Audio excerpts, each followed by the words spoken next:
got 4 cards in a full bottom palm. Right there off the bottom of the pack. Now, you get the cards that you want on the top of the deck. Let's get the 4 aces here to illustrate this. I just had some random cards before. Get the cards you want a bottom palm to the top of the deck, and you shuffle. And then you shuffle the deck slightly forward. Notice where my little finger is on those 4 that I just put in there. There's this angle there. So that's kind of an angle position right here. I usually square up at this point, and I come off at my fingertips. Okay, it's very important that the deck is held at the fingertips because we're going to have this spinning action here in a moment.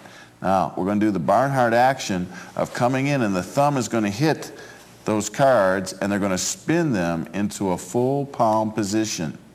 So I got a full palm position here of those 4 aces. Now let me do the move exposed. 1, 2, 3, 4 aces. Slightly angled and shuffle off here. Come out to the fingertips. So here's what it looks like. The thumb hits that position right there, and they rotate into a full palm position. The AB bottom palm.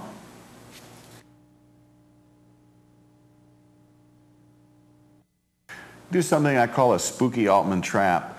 This was a move that Art Altman originally published in Fingertip Control Miracles by Ed Marlowe. No, Advanced Fingertip Control by Ed Marlowe. And he used a different technique than I did. Ed used a convex bend in the cards. I use a concave. And he just had the card come off a little bit off the top of the pack. I have it kind of float off the whole deck here. So we're going to do a multiple lift here. It just floats off into the hands. Now you would probably think that's more than, might be a double, but that is a 4-card lift here. 1, 2, 3, 4 cards.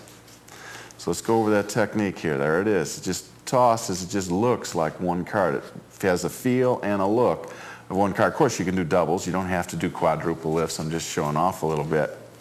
Now here's the technique. I get a Greek break underneath the top 4 cards, or top 2, or top 3, whatever you want. That's held right there. And you crimp inwards. I use a concave bend. So I bend in right there. Now what I'm going to do is release my fingers. It's kind of hard to do slow. After I give the cards that bend, and that's going to push them off into the hand. Now that comes off a good 2 inches off the top of the deck. Not a little bit, a good 2 inches. It just floats into the other hand. And we've got a 4-card lift that looks like 1. Spooky Altman trap. Okay, I just got through doing the spooky Altman trap, demonstrating it with 4 cards. I want to show you how good the move can look with just a normal situation where you'd be doing a double. So we're just going to come in here, do a double. It just floats off and you toss it in. Spooky Altman trap.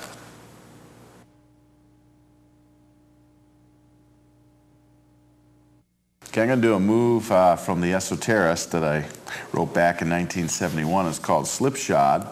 And I wanted a move that would avoid the slip cut for the zero shuffle. Normally the zero shuffle, people would grab a block out of the center, they'd go in, and they'd do this shuffle here, and they shuffle it in to get a full deck order. And I always thought it looked horrible. Even the people that could do it right, when they did it right to get an illusion on it, they had to break the deck apart so fast that you swore something happened. So I wanted to work out a procedure where I didn't have to do that ugly cutting procedure, so I created this technique. And I'm going to go through a couple of methods. Here it is. I just give the deck a couple of cuts, and I can go in and I can do my zero shuffle, and I'll have a full deck order. Now we'll talk about the zero shuffle in just a moment. Now here's the technique. I cut off about half the deck, and I put the bottom half on top, jog slightly to the left. Now, of course, the fingers cover this. Then I continue. I just take that the top half back to the bottom. I cut off a small packet of about 13, and I angle jog that, put the rest of the deck on top, and that gets angle jogged in the opposite direction. So the situation is I have a double step procedure here. 1 step here, 1 step over here. Now my 2 thumbs rest on those 2 steps, and I square up, getting my double break. Then I can just pick up, shuffle into here like we do in a zero shuffle, do the zero shuffle, and my deck will be in full deck order. Now another technique I do quite a bit with this shuffle is I just cut off 13, cut off 26, do the double step procedure there, break, and go into the zero shuffle. Let's try that again. Cut off 13, cut off 26, do the double step, hold my thumbs, break, and go in. Now this is also a great way to set up for the downs red-black shuffle. If I would have the deck all red, all black, and go through this procedure, cut off 13, cut off 26, do my double step procedure there, break, get my 2 breaks, and then just shuffle in. When I push flush, you'll be doing red into red, black into black, and you'd have the deck in full deck order.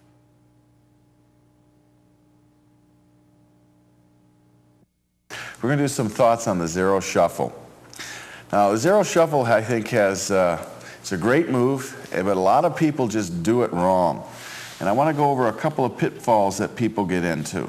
Number one was one I was just talking about. People just do this awful center cut to get set up for the zero shuffle. The other thing, or the other pitfall that people do with the zero shuffle, is that they make a mistake of lifting the packets off the table to mesh the cards together.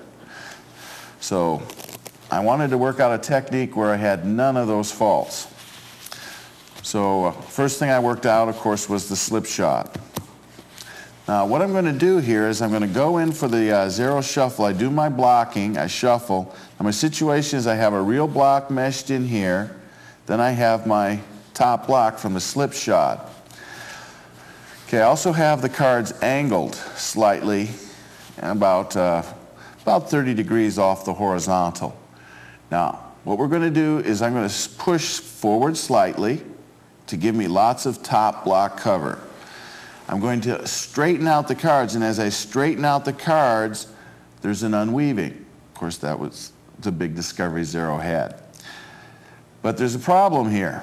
I want to push these cards into this half. I can't lift up. If I lift up, I have no illusion.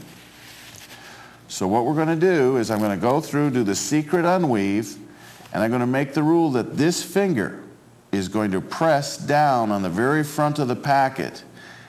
My left thumb can lift up in the back all I want, and you don't see the lift up. And then you just mesh them together. So let's go ahead and do the zero shuffle. Okay, now with that action. And it's got a good illusion to it. Okay, so do the slip shot, go in, do your unweave, keep your forefinger pressing down, forefinger and middle finger pressing down in that front half, and now all I have to do is push those together, never letting that packet lift off the table's edge. Do that, you're going to have a great illusion on the shuffle.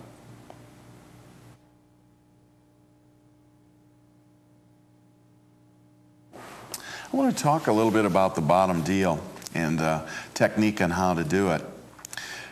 The best way to do a bottom deal or to do any move is to get an effect or get several effects that use the move and start doing the effect. When you start getting a reaction, then you know you're beginning to do your move correctly. Now, I'm going to go over a routine that's very old, back from the 40s and 30s. Martin Gardner, Marlowe poker deal. It was an not expert card technique, Royal Road to Card Magic by Huger and Browie many years ago. Now this routine is just beautiful for learning a bottom deal because if you botch it up, it looks like it's part of the routine. You're doing an explanation. But as you learn this routine and you start doing it everywhere, and all of a sudden you start getting a great reaction when you do the bottom deal, you know now that you have this move mastered and that you can start using it in other effects and not have any worry about it. Now here's the routine. We're just going to go over the routine. It's a very old routine, and just start doing this, and it won't be long before you'll have the bottom deal mastered. The initial setup is you have the 4 kings on the bottom of the deck and the 4 aces on the top of the pack. And you start off talking about you're going to show how a hustler works a card game. And since hustlers are rather clever fellows, this type of item is very interesting. Now what we're going to do is we're going to get the hand that we want to the bottom of the deck, and I'm going to use the 4 kings.